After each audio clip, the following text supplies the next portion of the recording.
memegang punggung Kai, bersumpah pada dirinya sendiri bahwa dia akan menghancurkan Kai dengan tangannya sendiri suatu hari nanti. Saat mereka melanjutkan lebih dalam ke dalam gua, Red memimpin jalan dengan lentera sementara Gale mengikuti, mendidih karena amarah.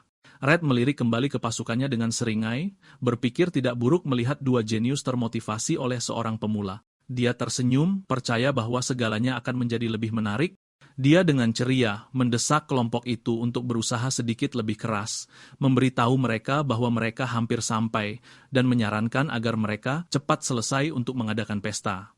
Setelah pertempuran melawan binatang bayangan, bangkai makhluk seperti serigala itu berserakan. Kaloris Red mengumumkan istirahat 10 menit, meskipun dia memperingatkan kelompok itu, Gale, Kay, dan Elysian, bahwa misi sebenarnya belum dimulai.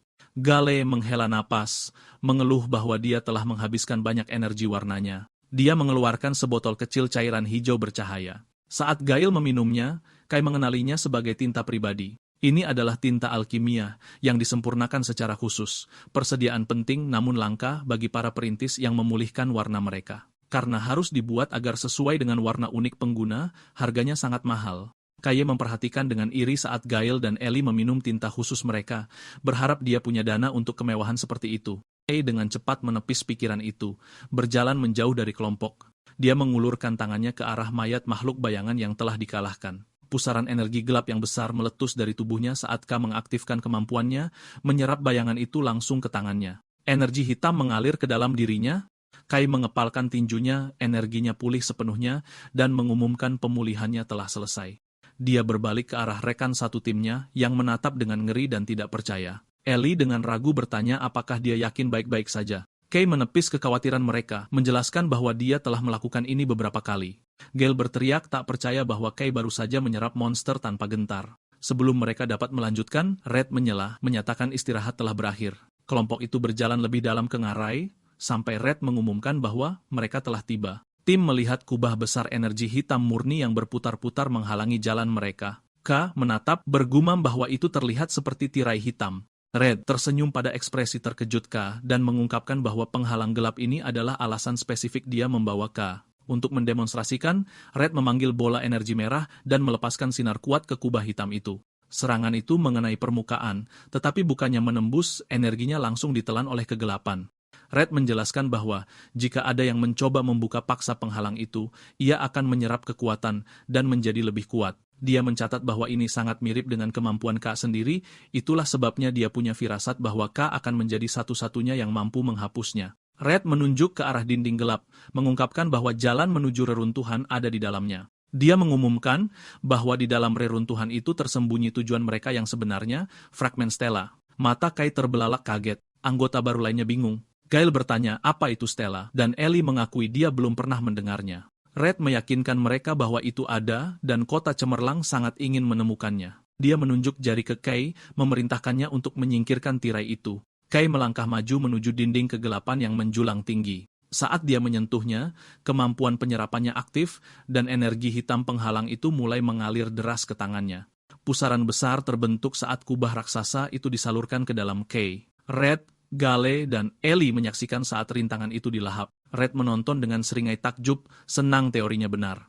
Saat penghalang itu menghilang, dia memberitahu Kai bahwa kekuatannya akan sangat berguna. Namun, Kai terlihat tidak senang, berkeringat dan gemetar saat dia berjuang untuk menahan sejumlah besar energi yang baru saja dia serap. Tiba-tiba, tanah bergetar hebat. Gail dan Ellie panik saat getaran semakin kuat, menyadari suara keras itu pasti akan menarik gerombolan makhluk mematikan. Gemuruh keras yang disebabkan oleh tindakan Kai bergema di seluruh ngarai. Tiba-tiba, gerombolan monster seperti serigala hitam muncul dari tebing. Kelompok itu mendapati diri mereka terkepung. Ellie dan Gail mengeluarkan senjata mereka, sementara Red tertawa bahwa kerumunan sebesar itu telah berkumpul untuk menyambut mereka. Red memerintahkan sisa tim untuk menangani para makhluk sementara Kay fokus menghilangkan tirainya. Dengan ekspresi dingin, ketua tim memerintahkan pasukannya untuk membasmi setiap monster. Gale dan Ellie langsung beraksi. Gale bergerak dengan kecepatan luar biasa, menebas makhluk bayangan dengan serangan yang dialiri angin. Ellie melepaskan kekuatannya, memanggil duri-duri es raksasa dari tanah yang menusuk banyak musuh. Saat kedua anggota baru itu bertarung dengan sengit, Red mengamati mereka. Dia menyadari bahwa dia sudah siap untuk turun tangan, tetapi tidak perlu. Dia dengan mudah memanggil bola-bola energi merah dan menembakkan sinar yang menembus sisa-sisa monster. Red berpikir bahwa meskipun mereka anggota baru, tingkat keahlian mereka cukup tinggi. Sementara itu, Kaye terus menyerap penghalang besar itu, berkeringat deras. Red tersenyum, berpikir betapa menyenangkannya saat bawahannya yang melakukan pekerjaan berat. Sementara Red berjaga-jaga, Kaye berjuang dengan energi yang tidak stabil sambil berlutut di tanah. Dia menyadari kekuatan tirai itu terasa anehnya mirip dengan miliknya, bertanya-tanya apakah itu karena mereka memiliki atribut hitam yang sama. Dia menyadari bahayanya. Jika dia kehilangan fokus, energi besar tirai itu akan membalikkan aliran dan malah mencuri warnanya. Kaye menggertakkan giginya, menolak untuk dikalahkan, dan menyatakan bahwa dialah yang lebih kuat. Dengan usaha terakhir, penyerapan itu selesai.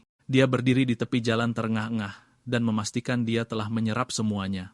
Dia melihat ke bawah pada apa yang tersembunyi di balik penghalang, dan terkejut melihat lubang hitam pekat yang sangat besar tanpa dasar yang terlihat. Dia bertanya-tanya apakah jurang yang menakutkan ini adalah pintu masuk ke reruntuhan.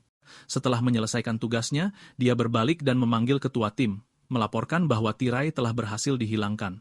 Dengan penghalang yang telah dihilangkan, Red memuji Kai atas pekerjaan yang bagus. Dia memanggil sisa tim, mengumumkan tirai sudah turun, dan memerintahkan mereka untuk menyelesaikan pembersihan. Tiba-tiba, ekspresi Red berubah menjadi sangat terkejut saat dia merasakan bahaya yang datang. Bergerak dengan kecepatan kilat, dia melesat ke depan, dan dengan paksa menarik Ellie dan Gale ke belakang. Sesaat kemudian, tebasan energi tak terlihat yang besar merobek udara, mengukir goresan dalam di tanah tempat mereka berdiri.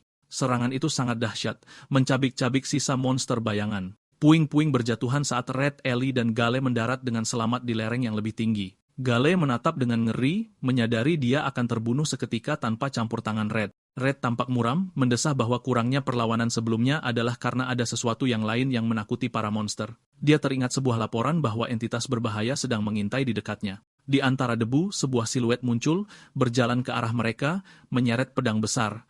Red berkata bahwa mereka kehabisan waktu untuk bermain-main. Penyerang itu melangkah ke dalam cahaya. Dia adalah seorang pria dengan rambut runcing, putih di satu sisi dan hitam di sisi lain. Separuh wajahnya tertutup oleh pertumbuhan seperti topeng gelap, dan dia membawa koleksi senjata yang berbeda di punggungnya.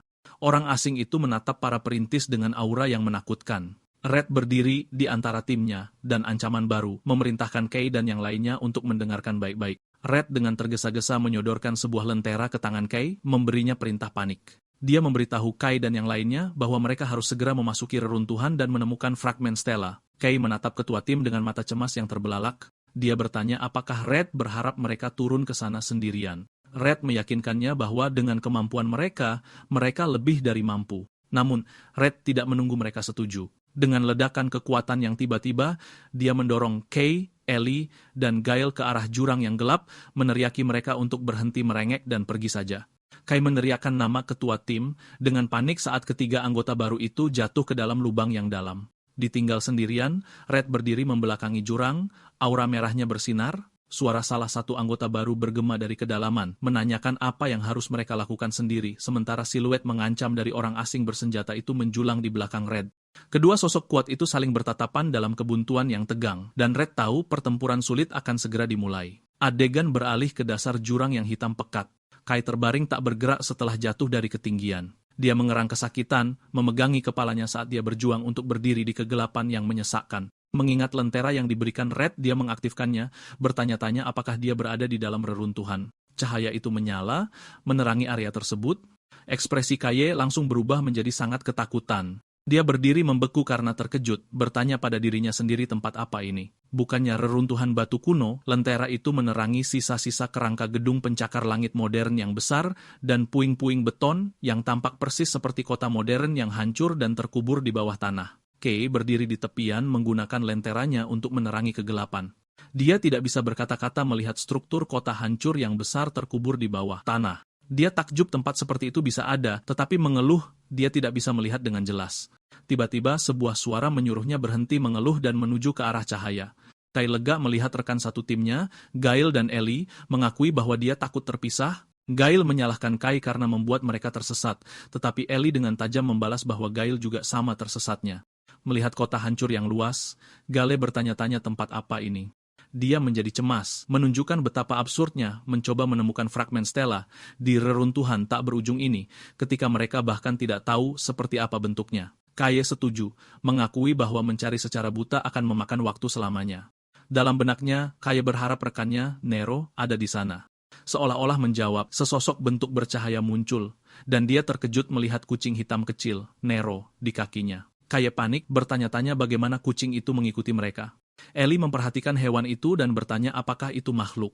Kaye berkeringat dingin, berpikir dia dalam masalah sekarang setelah hewan peliharaan rahasianya ketahuan. Namun, dia cepat-cepat tenang, menyadari ini mungkin kesempatan bagus untuk membuktikan nilai kucing itu. Dia memanggil Gale dan Ellie. Sambil menggendong Nero, Kaye tersenyum percaya diri dan mengumumkan bahwa dia punya cara untuk menemukan fragmen stela dengan mudah. Kelompok itu berkumpul saat Kaye menjelaskan bahwa makhluk kecil yang dipeliharanya akan menuntun mereka ke tujuan. Gale berteriak marah, menolak untuk percaya. Namun, sementara Gale berdebat, Ellie sama sekali mengabaikannya, terpikat oleh kelucuan kucing itu. Kaye memutuskan untuk menunjukkan kemampuan Nero. Kucing hitam itu mengeong dari dada Ellie, lalu melompat dari lengannya, mengejutkannya. Di udara, kucing itu berubah menjadi pusaran energi yang berputar.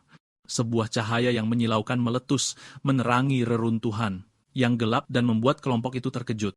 Bola cahaya itu melesat ke depan, menciptakan jalan yang terang, dan ketiga perintis mengikutinya. Saat mereka berjalan, Gale mengungkapkan ketidakpercayaannya, mempertanyakan bagaimana seekor makhluk bisa memiliki kecerdasan dan kemampuan khusus seperti itu. Dia menuntut untuk tahu di mana Kaye menemukannya. Kaye mengabaikannya dan menafsirkan gerakan kucing yang bersinar itu, memberitahu kelompoknya bahwa Nero bilang fragmen stela ada di sana. Tiba-tiba, makhluk itu melihat jejak dan melesat pergi. Jejak cahaya itu berkelok-kelok melewati kota yang hancur, dan kelompok itu tiba di sebuah struktur beton yang besar. Sebuah pintu masuk terowongan yang gelap terbentang di depan, dan Kaye bertanya-tanya seberapa jauh lagi mereka harus masuk. Gale mengejeknya, bertanya apakah dia takut. Kaye membalas dengan ketus, dan menyatakan mereka akan masuk. Mereka berjalan melewati koridor besar beratap tinggi, dengan kucing bercahaya menerangi jalan. Kaye berkomentar bahwa fasilitas itu jauh lebih besar dari yang dia duga. Tiba-tiba, dia melihat Nero melayang di depan pintu logam besar dan menyimpulkan kucing itu pasti menemukan sesuatu yang penting. Keheningan pecah oleh suara berat dari sebuah kaki mekanis raksasa. Kaye membeku saat sebuah kaki logam raksasa mendarat tepat di depan mereka. Para anggota baru itu mendongak untuk melihat sebuah automaton berkarat yang menjulang tinggi berdiri di hadapan mereka. Gale bingung, menyadari itu terlihat berbeda dari makhluk biologis yang biasa mereka lawan. Tiba-tiba, robot itu mengaktifkan sinar pemindai yang menyapukan seberkas cahaya ke Elisayan. Mesin itu memproses datanya, menampilkan kode hex untuk warna biru terangnya. Pemindai itu kemudian bergerak ke Gale, mendaftarkan kode warna hijaunya. Sinar itu akhirnya mendarat di Kaye, yang dengan gugup menyadari mesin itu memindai warna mereka untuk mengidentifikasi mereka. Mesin menyelesaikan pemindaian yang menampilkan kode heksadesimal untuk warna hitam pekat. Setelah mendeteksi ini, mata robot itu bersinar lebih terang. Ia mengumumkan telah mendeteksi warna penyihir hitam dan mengidentifikasi Kaye sebagai ancaman, menyatakan akan memulai pemusnahan. Bingung dengan sebutan itu, Kaye terkena pukulan dahsyat robot sebelum ia sempat bereaksi. Dia terlempar ke belakang, mengerang kesakitan tetapi berhasil menahan serangan langsung. Dia menatap mesin itu dengan marah, berteriak frustrasi. Kaye berteriak menantang pada mesin itu, menyatakan mereka tidak akan menahan diri. Robot raksasa itu mengangkat tinju besarnya, mengancam akan menghancurkan mereka. Kaye menyerbu ke depan, tinjunya berbenturan keras dengan lengan logam mesin itu. Dia mundur kesakitan, bertanya-tanya mengapa zirahnya begitu kuat. Gale melihat dengan bingung saat robot itu menyiapkan pukulan berat lainnya. Ellie maju, menyerang mesin itu dengan rapiernya, tetapi percikan api muncul saat pedangnya mengenai zirah. Dia menatap kaget, menyadari dia tidak meninggalkan goresan sedikit pun. Ellie panik, bertanya-tanya apakah kekuatannya tidak efektif melawan mesin. Sementara itu, Kaye menganalisis lawan, memperhatikan inti yang bersinar di dadanya. Dia melihat cairan berputar di dalamnya dan mengidentifikasinya sebagai titik lemah. Kaye melesat maju, melancarkan pukulan hook kiri yang tajam. Tiba-tiba, robot itu bereaksi dengan kecepatan tak terduga, mengayunkan lengannya seperti gada. Kaye nyaris berhasil menghindari pukulan berat itu. Dia mundur, frustrasi karena serangan normalnya tidak berpengaruh. Sebuah kesadaran muncul di benaknya. Dia ingat saat tubuhnya dilapisi energi hitam dan memutuskan untuk menggunakan kekuatan itu. Mengetahui transformasi penuh menghabiskan terlalu banyak warna, dia berkompromi dengan memusatkan semua energinya hanya ke kepalan. Tangan kanannya melapisinya dengan lapisan aura hitam yang pekat. Dengan persiapan selesai, Kaye melompat ke udara dan mengayunkan tinjunya yang telah diperkuat dengan sekuat tenaga. Pukulan itu mendarat dengan sempurna, menembus lurus ke dada robot dan menghancurkan intinya. Kekuatan pukulan itu benar-benar menghancurkan bagian atas tubuh mesin. Kepala robot itu terlepas, dan cahaya di matanya meredup. Kaye berdiri di tengah reruntuhan, menghela napas lega saat Gael dan Ellie menonton dalam diam. Di tengah puing-puing, Kaye melihat sebuah benda bundar dan mengambil inti robot itu, berpikir Mari akan senang dengan itu sebagai hadiah. Tiba-tiba, Gael berteriak pada Kaye, menuntut untuk tahu kekuatan apa itu. Dia dan Ellie memojokkan Kaye dan memberondonginya dengan pertanyaan. Kaye dengan gugup mengalihkan pertanyaan mereka dengan mengklaim teknik itu sangat menguras warnanya. Saat dia berbicara, pintu logam besar di belakang mereka mulai terbuka, memperlihatkan kehampaan hitam pekat. Tiba-tiba, Nero terbang keluar dari kegelapan, berteriak panik. Kucing itu melayang di dekat Kaye, gemetar ketakutan. Kaye melihat ke arah pintu yang gelap, merasakan sesuatu yang aneh. Meskipun ada peringatan dari kucing itu, dia melangkah lebih dekat, mengakui dia tidak bisa melihat apapun di dalamnya. Saat ujung jarinya bersentuhan, permukaan hitam itu beriak seperti air. Tiba-tiba, kegelapan meledak keluar. Sulur bayangan besar muncul dari ambang pintu, menyelimuti kelompok itu. Gael dan Ellie berteriak saat mereka diseret ke arah pintu masuk. Tak berdaya melawan kekuatan itu, ketiganya tersedot ke dalam kehampaan hitam. Kelompok itu jatuh melalui ruang hitam tak berujung, mendarat di lingkungan baru yang hitam pekat. Gael mengerang kesakitan, mengeluh tentang jatuhnya dan kegelapan. Dia mengangkat tangannya untuk memeriksa dirinya sendiri, lalu berhenti, menyadari sesuatu yang aneh. Dia melihat ke bawah ke dadanya dan meraih jaketnya dengan sangat terkejut, menyadari warnanya, hijau yang menentukan kekuatannya, telah benar-benar lenyap, meninggalkannya dalam warna hitam dan putih. Kaye dan Ellie berdiri di sampingnya, sama-sama ngeri. Seluruh dunia di sekitar mereka, termasuk tubuh mereka, telah kehilangan semua saturasi. Mereka berdiri dalam realitas monokrom ini, bingung dan ketakutan, bertanya-tanya apa yang telah terjadi pada mereka. Jauh dari reruntuhan bawah tanah, seekor kalajengking kecil berlari melintasi gurun dengan kota bersinar yang megah di latar belakang. Di suatu tempat di kota berdiri kantor pemerintah timur. Di dalam, seorang pejabat besar yang dikenal sebagai kepala berteriak marah, menuntut untuk tahu apakah dia telah ditemukan. Seorang bawahan yang gugup melaporkan bahwa individu tersebut sedang dalam misi eksplorasi dengan Caloris Red, menambahkan bahwa anak laki-laki itu secara khusus meminta mereka untuk tidak ikut campur. Kepala itu sangat marah, berteriak tentang hitam. Dia tidak percaya Red akan membawa seseorang dengan warna berbahaya seperti itu ke lapangan. Dia mengomel bahwa meskipun Red adalah seorang pahlawan, ini sudah keterlaluan. Kepala itu menjelaskan bahwa kemunculan makhluk baru-baru ini telah membuat Dewan Penguasa gempar, ketakutan bahwa gelombang hitam bencana telah dimulai.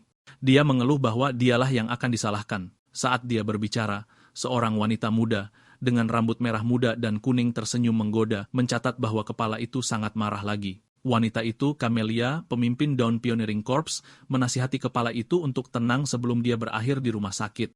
Dia menjelaskan bahwa dia memahami kekhawatirannya, tetapi dia tidak boleh bertindak gegabah. Dia bertanya apakah dia benar-benar percaya Red akan bertindak tanpa berpikir. Dia berpendapat bahwa Red adalah pelindung yang dapat diandalkan, sempurna untuk mengawasi anak itu. Camelia menyarankan bahwa mengambil individu berisiko tinggi mungkin akan memberikan hasil positif yang tidak terduga. Dia menyesap tehnya, menyatakan bahwa yang mereka butuhkan sekarang adalah kepercayaan bukan kekhawatiran. Namun Camelia meringis karena teh yang pahit. Kepala itu mengabaikannya dan menuangkan sejumlah besar gula ke dalam teko, sementara dia bertanya-tanya bagaimana orang bisa mengonsumsi sesuatu yang begitu manis. Kepala itu membentaknya untuk fokus. Ekspresi Camelia menjadi serius. Dia mengakui bahwa kepala itu waspada terhadap warna hitam karena dikaitkan dengan penyihir hitam legendaris. Dia menceritakan bahwa hitam melambangkan kematian dan ketakutan, merujuk pada bencana bersejarah yang disebabkan oleh penyihir yang dikenal sebagai gelombang hitam pertama. Dia menjelaskan bahwa umat manusia hampir musnah saat itu karena dunia diselimuti kabut gelap dan makhluk-makhluk muncul menciptakan tanah hitam. Camelia memperkirakan gelombang lain tidak bisa dihindari dan eksplorasi mereka pada akhirnya adalah tentang bertahan hidup. Dia menyebutkan anomali baru-baru ini dan kemunculan seorang pengguna hitam. Dengan tatapan penuh tekad, dia memberitahu kepala itu bahwa mereka harus menggunakan setiap ons kekuatan yang tersedia, bahkan hitam, dan mendesaknya untuk membujuk dewan. Kepala itu tampak pasrah, mengakui itu tidak semudah kedengarannya. Namun, dia melihat sebuah berkas berisi foto Kaye dan berjanji akan mencoba yang terbaik.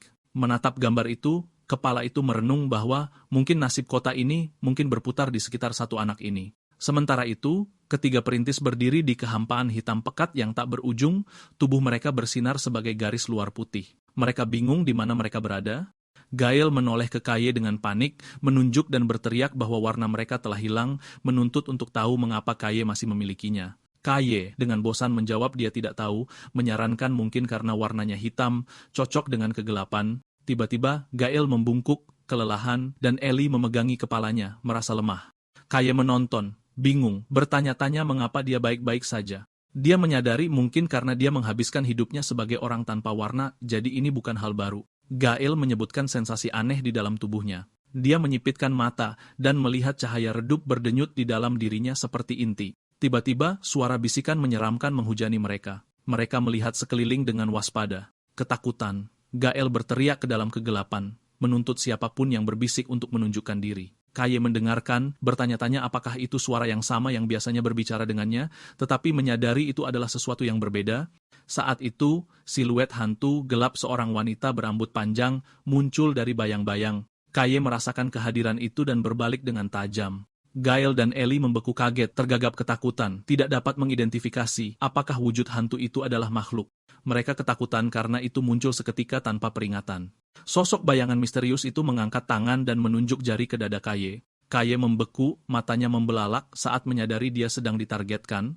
Pikirannya ditarik dengan keras ke dalam visi kacau dari pusaran energi yang melahap sebuah kota. Adegan beralih ke mimpi buruk merah darah yang menakutkan tentang dunia yang hancur dan dikuasai oleh binatang buas besar.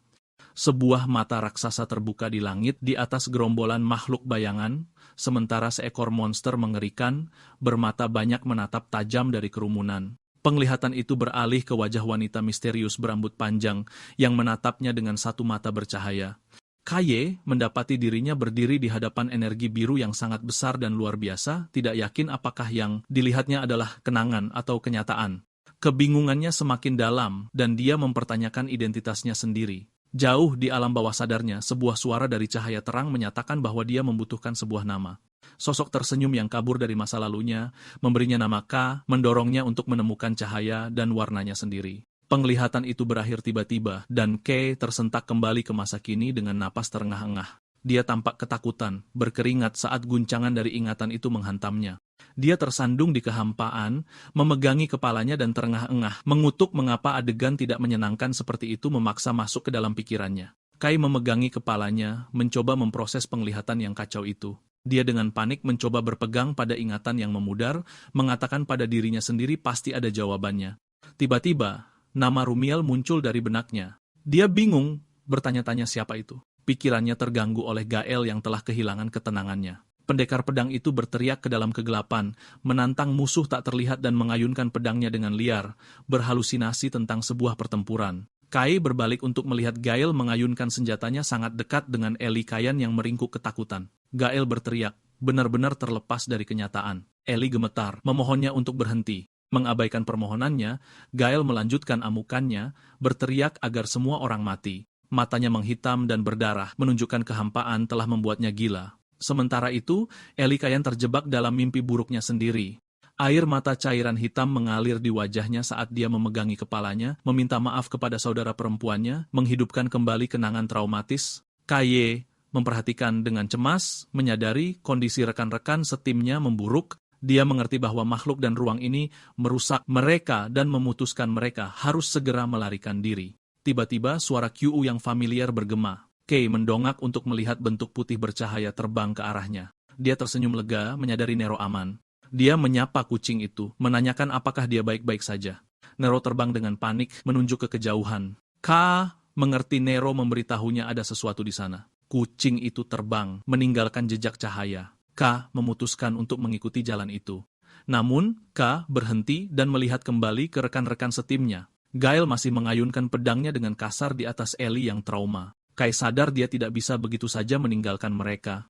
Dia menoleh ke Nero dan bertanya apakah kucing itu bisa menggunakan kemampuannya untuk membantu. Gelombang besar cahaya pemurnian meletus dari kucing itu, menyelimuti Gael dan Ellie. Di dalam cahaya itu, kerusakan gelap mulai menguap. Ellie dan Gael berhenti berteriak saat pengaruh hitam itu menghilang. Kai memperhatikan dengan puas, menyadari cahaya itu bekerja. Dengan rekan-rekannya yang terlindungi, Kai menyuruh mereka untuk tetap di sana.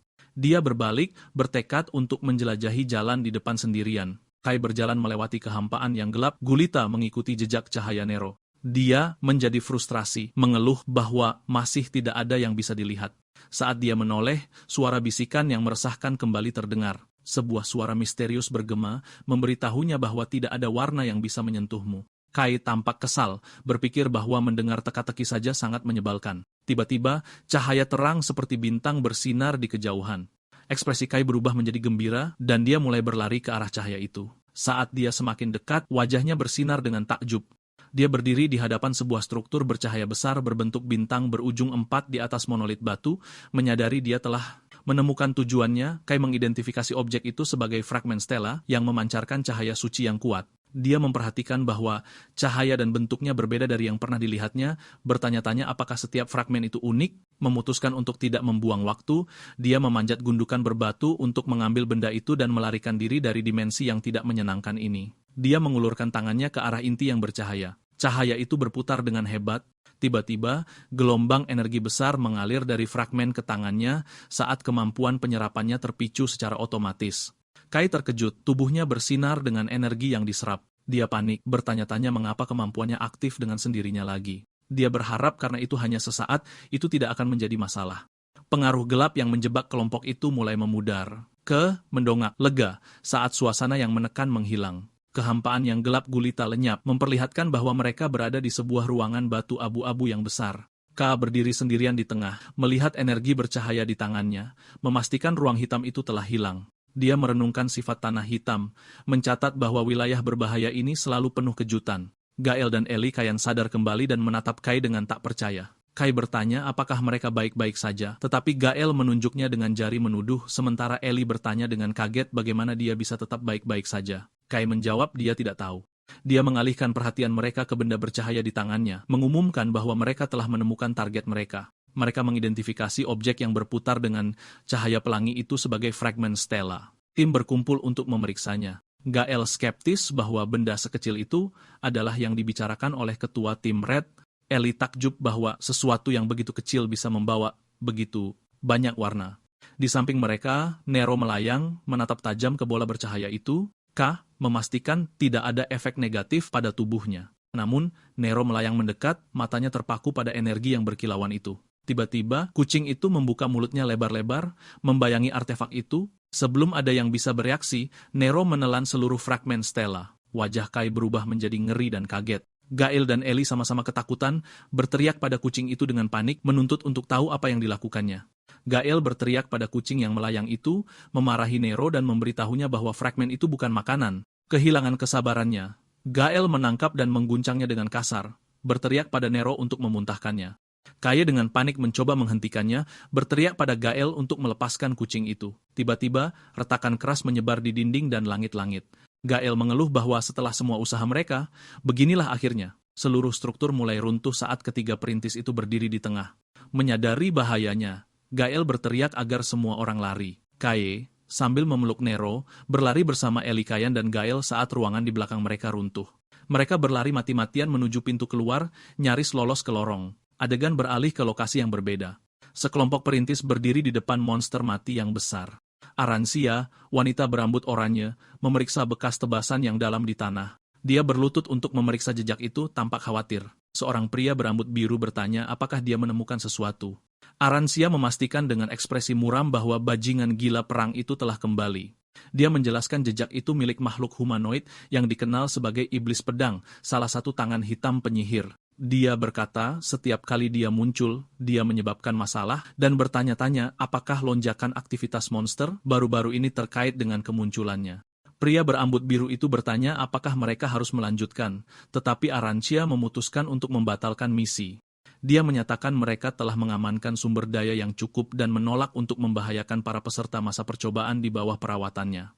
Tiba-tiba, Arancia merasakan lonjakan energi yang sangat besar. Ledakan api merah raksasa meletus dari gunung terdekat. Arancia mengenali warna api yang spesifik itu, menyadari bahwa itu milik ketua tim Red. Dia menatap dengan kaget, menyadari jika Red bertarung dengan kekuatan sebesar itu, iblis pedang pasti ada di sana bersamanya. Tebasan energi tak kasat mata merobek udara ke arah para perintis. Arancia bereaksi seketika, berteriak pada bawahannya untuk menyingkir saat gelombang tebasan besar mendekat. Saat timnya berhamburan, Arancia mengeluarkan palu mekanis besar yang bersinar dengan panas jingga. Ekspresinya menjadi garang, matanya bersinar dengan kekuatan saat dia bersiap untuk mencegat serangan itu. Dengan teriakan kuat dia melompat dan mengayunkan palunya. Dampaknya menciptakan ledakan energi jingga besar yang bertabrakan dengan tebasan hitam yang datang menetralisir ancaman. Mendarat dengan selamat, Arancia menyatakan ekspedisi